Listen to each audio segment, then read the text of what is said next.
Yes, mwaha ikaze noneho dukurikiye. Iki ni igice cya gatatu aho ngiye kwereka uburyo ukora Authentication ari idufasha kongera umutekano wa account yawe.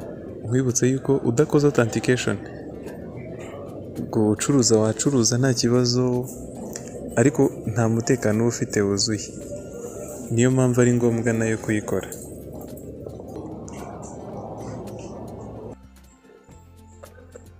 Authentication rero mu yandi magambo niyo nakwita nka KYC cyangwa se kuzuza information zawe zibanze kugira ngo wongere umutekano wa account yawe.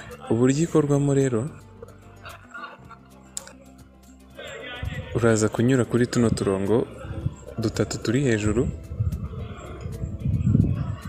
numara kudukoraho uze hano hasi handitse Authentication wakore. Uraza kubona Authentication mu buryo butatu. Akambere uba uri not verified, ahandi ukaba uri under verification, inyuma ukaza kuba verified.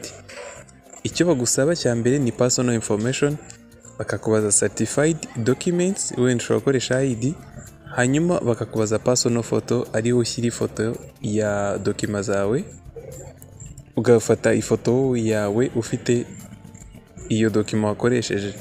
Kugira ngo ubikore rero uranyura hano kuri Start Now, ubundi wuzuza ibisabwa byose.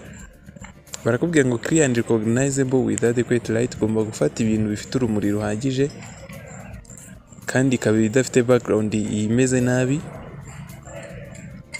Identification ugomba kuba irimo amazina ndetse na address in Roman alphabetic.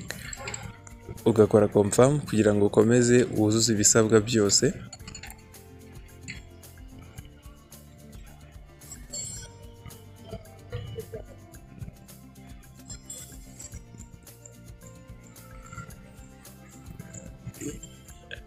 Maze gukoraho turaza kugera hano, nuzemo amazina, izina rya mbere ndetse n'irikurikira, uhitemo igihugu hano, uhitemo icyangombwa uri bukoreshe, niba ari passport cyangwa ID cyangwa ikireka turebe nk'ibirimo wenda. Turabona ko dufitemo passport, dufitemo ID card ndetse na driving license cyangwa permis mu yandi magambo, urakoreshamo icyo ushatse, hanyuma ushyiremo nimero y'iyo dokima, ubundi ukore next. Reka nanjye bino mbikore ubundi dukore next turebe ikiri bukurikireho. Yes, nyuma yo gushyiramo biriya bisabwa nkakora kuri continue next. Ngeze hano, let's get you verified, niko bari kumbwira. Before you start, please prepare valid government issued ID. Ugomba guprepare ID, ninjye niyo nahisemo gukoresha.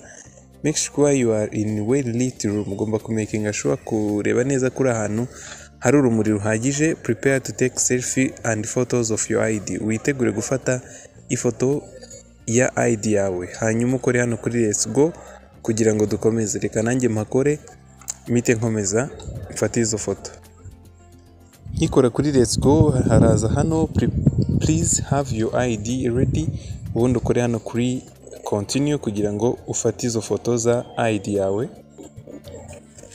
Nyuma yo gushyiramo byose bisabwa urahita ukora submit verification, niko nanjye maze kubikora.